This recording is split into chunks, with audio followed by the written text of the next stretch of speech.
Di sini saya dan teman-teman saya akan membahas tentang fluida. Apa itu fluida? Fluida yaitu suatu jenis zat yang mengalir dan dapat berubah bentuk. Fluida itu sendiri terdapat dua macam. Yang pertama, fluida statik dan juga fluida dinamik. Fluida statik yaitu fluida yang tidak mengalir, sedangkan fluida dinamik yaitu fluida yang sedang mengalir. Sebelum kita bahas lebih lanjut, di sini saya akan membahas tentang pengertian fluida, sifat-sifat zat cair, serta massa jenis. Sedangkan materi selanjutnya akan dibahas oleh teman saya, yaitu Asriani, Nabila Susan, Kaila Faki, dan juga Zulfatur Rahmah. Oke, mari kita lanjut materi tentang fluida statik. Contoh dari fluida statik, yaitu air pada kolam renang, bak penampung, gelas, serta botol. Materi selanjutnya yaitu sifat zat cair. Zat cair sendiri itu memiliki sifat yang tidak sekaku zat padat. Sifat-sifat zat cair yang akan kita bahas yaitu air. Yang pertama, zat cair dapat berubah bentuk tergantung dari wadah penampungnya. Dalam artian, zat cair memiliki bentuk sesuai dengan wadah penampungnya. Contoh, ketika kita menuangkan air ke dalam gelas, maka air akan berubah bentuk menjadi gelas. Dan ketika kita memindahkan air botol ke dalam gelas, maka air yang bermula berbentuk botol akan berubah menjadi berbentuk gelas. Yang kedua yaitu zat cair yang menempati ruang dan mempunyai massa, seperti gambar yang tertera. Bila kita menuangkan air ke dalam wadah, maka air tersebut akan menempati wadah yang paling terendah. Dan ketika air dituangkan pada sebuah wadah yang tidak merata, maka air akan menyesuaikan wadah penampung tersebut. Dan wadah yang kosong akan terasa lebih ringan daripada wadah yang terisi penuh dengan air. Maka hal tersebut menunjukkan bahwasannya air juga memiliki massa. Yang ketiga yaitu permukaan zat cair yang selalu mendatar. Contoh, ada seorang pekerja bangunan yang selalu membawa selang kecil dan panjang yang berisi air. Hal tersebut dilakukan untuk mengetahui kedataran pada saat memasang batu bata ataupun ubi. Pekerja tersebut itu memanfaatkan salah satu sifat zat cair, yaitu permukaan yang selalu mendatar. Walaupun wadah penampung tersebut dibuat miring, akan tetapi permukaan akan selalu mendatar. Yang keempat yaitu zat cair yang mengalir dari tempat yang tinggi ke tempat yang lebih rendah. Dalam artian, zat cair mengalir di bawah pengaruh gravitasi sehingga mencapai daerah terendah yang memungkinkan untuk menampung. Beberapa sifat zat cair yang telah disebutkan di atas ada beberapa karakteristik yang dimiliki oleh fluida, khususnya zat cair di antaranya yaitu terdapat tekanan hidrostatik zat cair. Selanjutnya yaitu massa jenis. Massa jenis suatu zat yaitu perbandingan antara massa zat terhadap volumenya. Massa jenis zat juga disebut dengan kerapatan, yaitu salah satu sifat dari suatu zat. Rumus dari massa jenis yaitu P sama dengan M per V. P yaitu massa jenis suatu zat, M massa zat, V yaitu volume zat. Dalam fluida ataupun zat cair, jika suatu benda memiliki massa jenis lebih besar daripada air, maka benda tersebut akan tenggelam. Dan jika benda memiliki massa jenis lebih kecil daripada air, maka benda tersebut akan mengapung. Dan jika benda dan juga air memiliki massa yang hampir sama, maka benda tersebut akan melayang di dalam air. Baik, di sini saya akan menjelaskan tekanan dan tekanan hidrostatik. Tekanan merupakan konsep yang tidak asing dalam kajian mekanika. Tekanan sendiri didefinisikan sebagai gaya yang bekerja pada suatu permukaan tiap satuan luas permukaan. Dengan kata lain, tekanan merupakan perbandingan antara gaya tekan dan luas bidang tekannya. Secara sistematis dirumuskan P sama dengan F per A. P adalah tekanan pada suatu permukaan, F adalah gaya tekan, A adalah luas bidang tekan. Ada contoh soal. Sebuah benda yang bidangnya 2 meter mengalami tekanan sebesar 100 Newton per meter. Berapakah gaya yang bekerja? Jawabannya, yang ditanyakan gayanya berarti F sama dengan P kali A. Berarti 100 dikali 2 sama dengan 200 Newton. Berdasarkan persamaan di atas, tekanan yang ditimbulkan pada suatu permukaan oleh berapa besar gaya tekan dan seberapa luas permukaan yang mengenai bidang tekan itu, artinya semakin besar tekanan maka semakin besar pula tekanan yang ditimbulkan. Sebaliknya, semakin besar gaya permukaan yang mengenai bidang tekan, semakin kecil tekanannya. Tekanan pada fluida dinamakan tekanan hidrostatik. Tekanan pada fluida juga tergantung pada kerapatan atau massa jenis fluida atau zat cair itu sendiri. Jadi, ketika Anda menyelam pada zat cair yang kerapatannya lebih besar, maka akan semakin besar tekanan hidrostatik yang Anda rasakan. Secara sistematis dirumuskan P sama dengan P kali G kali H. P sendiri adalah massa jenis zat. G percepatan, H kedalaman zat cair. Contoh soal, berapakah tekanan hidrostatik yang air yang P-nya 1000 kg per meter di dasar kolam yang dalamnya 3 meter. Gunakan percepatan 10 meter per sekon dan abaikan tekanan atmosfernya. Jawabannya dirumuskan P sama dengan P kali G kali H. 1000 dikali 10 dikali 3 sama dengan 30.000 Newton per meter. Pada tinjauan yang mengenai gas atau udara hampir sama dengan zat cair di mana semakin besar ketinggian lapisan udara, tekanan hidrostatik semakin rendah. Tekanan udara di daerah pegunungan cenderung lebih rendah dibandingkan tekanan udara di daerah pantai. Selanjutnya, hukum Pascal. Hukum Pascal adalah salah satu hukum fisika yang berlaku di dalam fluida. Nah, sebentar kalian perlu tahu apa itu fluida. Fluida adalah zat yang dapat mengalir seperti zat air atau zat gas.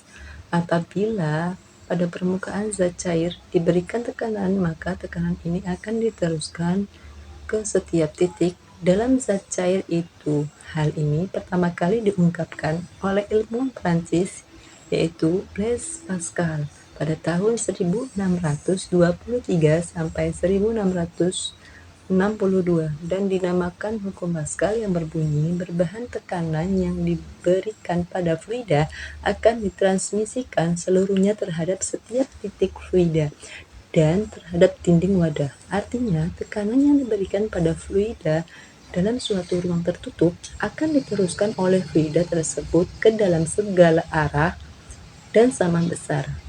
Contoh peralatan yang memanfaatkan hukum Pascal diantaranya pengangkat hidrolik dan dongkrak atau dongkrak hidrolik.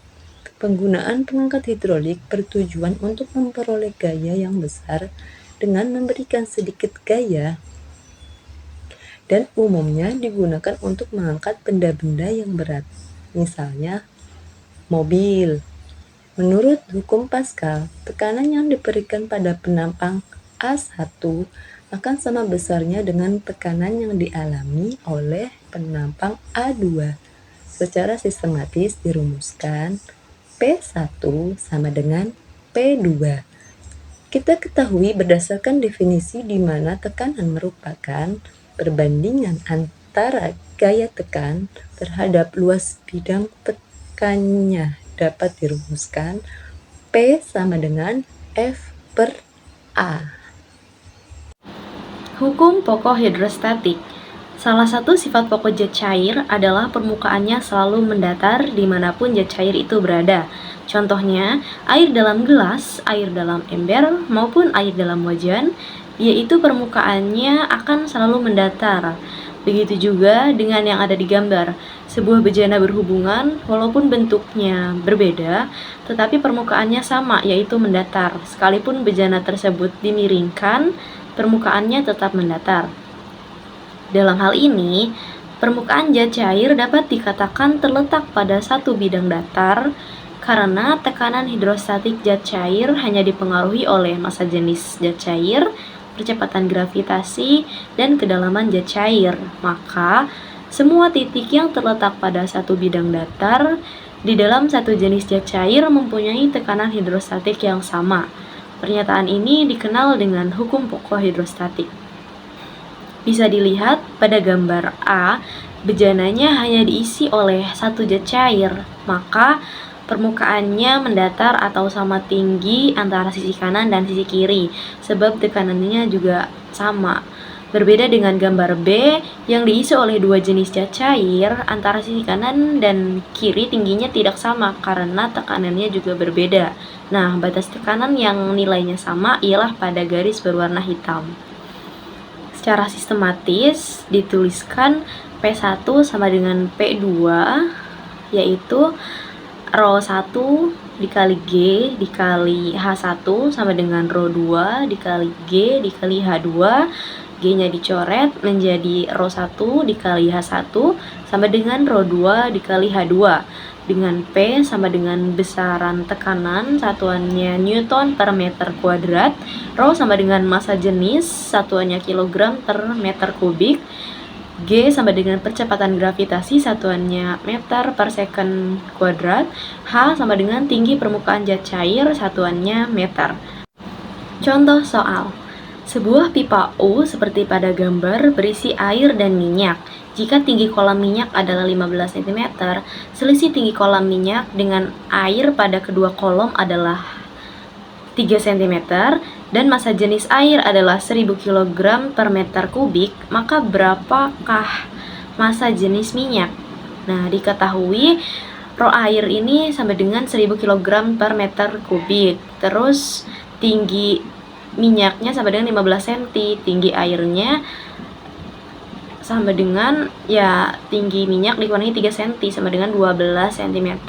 Ditanyakannya massa jenis minyak. Penyelesaiannya yaitu rho minyak sama dengan H air per H minyak dikali rho air sama dengan 12 cm per 15 cm dikali 1000 kg per meter kubik sama dengan 800 kg per meter kubik. Jadi massa jenis minyak tersebut adalah 800 kg per meter kubik. Selanjutnya ada hukum Archimedes. Nah, hukum Archimedes itu dikemukakan oleh seorang ilmuwan fisika yang bernama Archimedes pada tahun 287 sampai 212 sebelum Masehi. Hukum ini membahas tentang gaya angkat yang terjadi pada saat benda dimasukkan ke dalam fluida, bisa zat cair atau gas, tapi umumnya terjadi pada zat cair. Nah, awalnya Archimedes itu mandi, kemudian badannya kok kerasa lebih ringan gitu. Jadi dia berpikir berarti ada gaya yang mengangkat badannya sehingga lebih ringan. Berkaitan dengan itu, Archimedes mengemukakan sebuah prinsip yang dikenal dengan hukum Archimedes, yaitu apabila suatu benda dicelupkan sebagian atau seluruhnya ke dalam fluida, maka benda tersebut mendapatkan gaya ke atas yang besarnya sama dengan berat fluida yang dipindahkan atau didesak oleh benda tersebut. Seperti pada gambar, berat benda yang asalnya ialah 5 kg, ketika dicelupkan ke dalam air, dia mendapatkan gaya apung sebesar 2 kg atau seberat air yang dipindahkan oleh benda tersebut. Maka benda yang semula beratnya 5 kg akan terasa lebih ringan seperti hanya 3 kg karena benda tersebut mendapatkan gaya apung sebesar 2 kg. Secara matematis, besarnya gaya ke atas atau gaya apung yang dialami benda ketika tercelup dalam zat cair dapat dinyatakan sebagai FA sama dengan Rho dikali G dikali V, dengan FA sama dengan gaya apung, satuannya Newton, Rho sama dengan massa jenis zat cair, satuannya kilogram per meter kubik, G sama dengan percepatan gravitasi, satuannya meter per second kuadrat, volume V sama dengan volume benda yang tercelup, satuannya meter kubik. Nah, kenapa nggak volume bendanya aja? Kenapa harus memakai kata tercelup? Nah, karena faktanya benda pada saat dalam air itu, benda tersebut kadang tenggelam, kadang melayang, kadang juga mengapung. Benda dalam keadaan tenggelam berarti benda tersebut mempunyai gaya berat yang lebih besar dibandingkan dengan gaya apungnya. Dapat diartikan juga massa benda atau berat benda tersebut lebih besar dibanding massa zat cairnya. Kemudian, benda dalam keadaan melayang berarti benda tersebut mempunyai berat yang sama dengan gaya apungnya. Dan yang terakhir, benda dalam keadaan mengapung berarti benda tersebut mempunyai gaya berat yang sama dengan gaya apungnya, dan tidak semua volume benda tercelup dalam zat cair. Karena hanya sebagian yang tercelup, maka massa bendanya lebih kecil dibandingkan dengan massa zat cair, maka benda tersebut menjadi mengapung. Contoh soal, semangka batu 50 kg mempunyai volume 0,03 meter kubik berada di dasar kolam yang berisi air dengan massa jenis 1000 kg per meter kubik. Hitung gaya yang diperlukan untuk mengangkat batu tersebut. Nah, gunakan gravitasinya itu 10 meter per second kuadrat. Diketahui massa bendanya 50 kg, volumenya 0,03 meter kubik, massa jenis airnya 1000 kg per meter kubik, yang ditanyakannya gaya angkat. Nah, jawab, gaya angkat sama dengan W dikurangi FA sama dengan M dikali G dikurangi dikurangi Rho dikali G dikali V, sama dengan 50 kg dikali 10 meter per second kuadrat dikurangi 1000 kg per meter kubik dikali 10 meter per second kuadrat dikali 0,03 meter kubik, sama dengan 500 Newton dikurangi 300 Newton sama dengan 200 Newton. Nah, jadi gaya apungnya sebesar 200 Newton. Nah, berikut contoh pemanfaatan hukum Archimedes, yaitu pada kapal selam, kapal laut, gelang kapal, kapal udara, juga pada hidrometer. Dan mungkin masih banyak lainnya juga. Nah, jika pada kapal laut, hukum Archimedes ini berlaku karena pada dasarnya kapal laut yang terbuat dari bahan-bahan berat dapat mengapung di laut atau perairan karena kapal didesain sedemikian rupa sehingga mempunyai rongga. Dengan demikian, volume air yang dipindahkan oleh kapal sangat banyak, dan hal ini menyebabkan gaya ke atas yang dialami oleh kapal sangat besar sehingga kapal tidak tenggelam. Sekian. Selanjutnya kita bahas tentang kapilaritas dan fluida ideal. Barangkali kalian pernah berpikir, bagaimana sih cairan minyak bisa naik melalui sumbu-sumbu kompor? Atau mungkin air dari tanah dapat naik ke batang, daun, maupun buah pada suatu pohon? Nah, pada dasarnya, peristiwa tersebut terjadi karena adanya gejala kapilaritas. Apa itu kapilaritas? Kapilaritas merupakan naik atau turunnya permukaan zat cair dalam pipa atau celah sempit yang dinamakan pipa kapiler.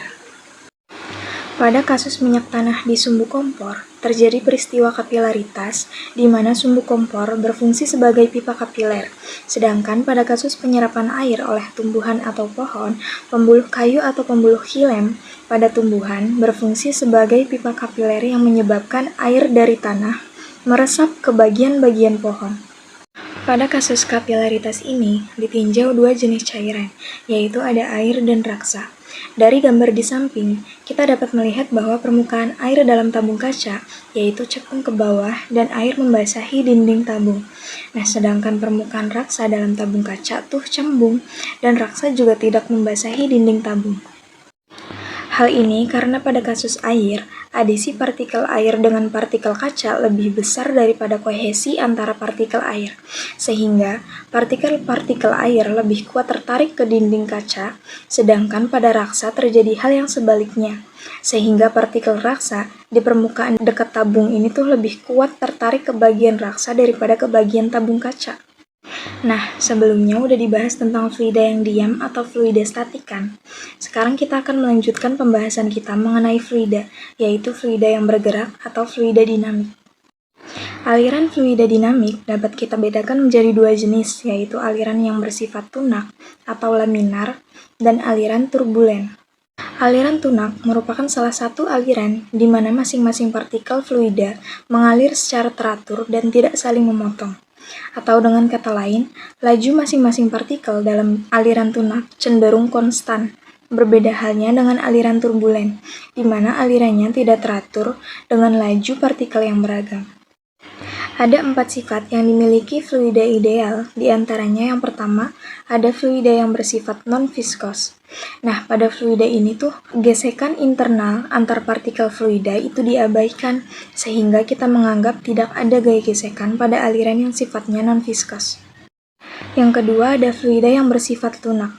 Pada fluida ini, kecepatan masing-masing partikel fluida pada setiap titik cenderung konstan. Yang ketiga, ada fluida bersifat inkompresibel. Nah, fluida ini tuh dianggap memiliki kerapatan yang cenderung konstan. Nah, yang terakhir, ada aliran fluida bersifat irotasional. Jadi, partikel fluida ideal tidak dianggap berotasi atau tidak memiliki momentum sudut. Aliran partikel fluida yang bersifat tunak biasanya dinamakan aliran streamline.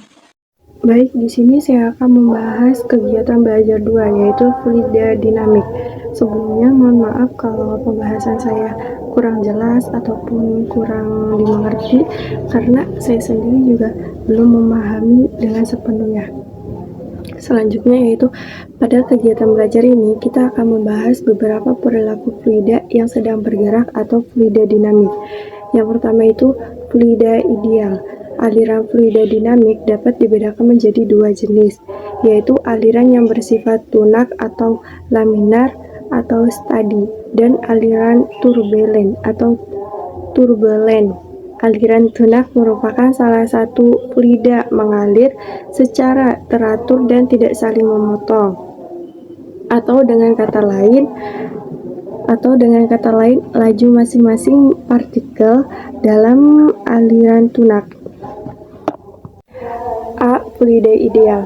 Aliran fluida dinamik dapat dibedakan menjadi dua jenis, yaitu aliran yang bersifat tunak atau laminar atau steady, dan aliran turbulent. Aliran tunak merupakan salah satu jenis aliran di mana masing-masing partikel fluida mengalir secara teratur dan tidak saling memotong. Atau dengan kata lain, laju masing-masing partikel dalam aliran tunak cenderung konstan. Berbeda halnya dengan aliran turbulent, di mana aliran tidak teratur dengan laju partikel yang beragam. Meninjau aliran yang turbulen sangatlah sulit, sehingga dalam pembahasan ini hanya dibatasi pada aliran yang bersifat tunak atau yang akan disebut fluida ideal. Aliran ini juga terdapat 4 sifat yang dimiliki fluida ideal. Di antaranya itu fluida yang bersifat non-viskos, yang kedua aliran fluida yang bersifat tunak, dan yang ketiga aliran fluida yang bersifat irotasional, dan yang keempat itu aliran fluida yang bersifat irotasional. Yang B itu persamaan kontinuitas. Pada saat kita menyiram tanaman kan kadang kita kan memakai selang air. Nah, saat kita menyiram selang air, terus jari kita tuh kan ditekan di selang air ya. Ya contohnya seperti inilah, ini selang air, terus airnya mengalir, terus kita tekan selangnya, si air ini kan jadi kayak semakin banyak, terus juga kayak hujan gitu loh, seret gitu. Nah contohnya tuh seperti ini. Contohnya tuh seperti ini. Berdasarkan gambar di atas, sejumlah fluida mengalir melalui sebuah penampang seluas A1 dengan kelajuan V1. Ketika melalui penampang seluas A2, kelajuannya berubah menjadi V2. Persamaan menyatakan hubungan antara luas penampang dengan kelajuan fluida. Dinamakan persamaan kontinuitas. Persamaan di atas menunjukkan bahwa jika penampang pipa lebih besar, maka kelajuan fluida ketika melalui penampang tersebut lebih kecil, atau sebaliknya, ketika penampang pipa lebih kecil, maka kelajuan fluida ketika melalui penampang tersebut menjadi lebih besar. Dari persamaan tersebut terlihat bahwa hasil kali laju aliran Q dengan luas penampang A selalu memiliki nilai yang tetap. Hasil kali laju aliran dan luas penampang ini dinamakan debit aliran Q, dan secara matematika ditulis sebagai berikut. A1-nya itu 6 cm, A2-nya itu 1 cm, dan V1-nya itu 30. Terus V2-nya tuh berapa? Nah, yang ditanyakan itu berapa V2-nya. Terus dijawab A1 V1 sama dengan A2 V2. Terus V2 sama dengan A1 per A2 dikali V1 sama dengan 6 cm sama dengan 1 cm dikali 30. Nah, 6 dikali 1 kan 6. Terus 6 dikali 30 kan sama dengan 180. Presentasi dari kami. Sebelumnya mohon maaf jika ada kekurangan dalam pembawaan. Sekian, terima kasih.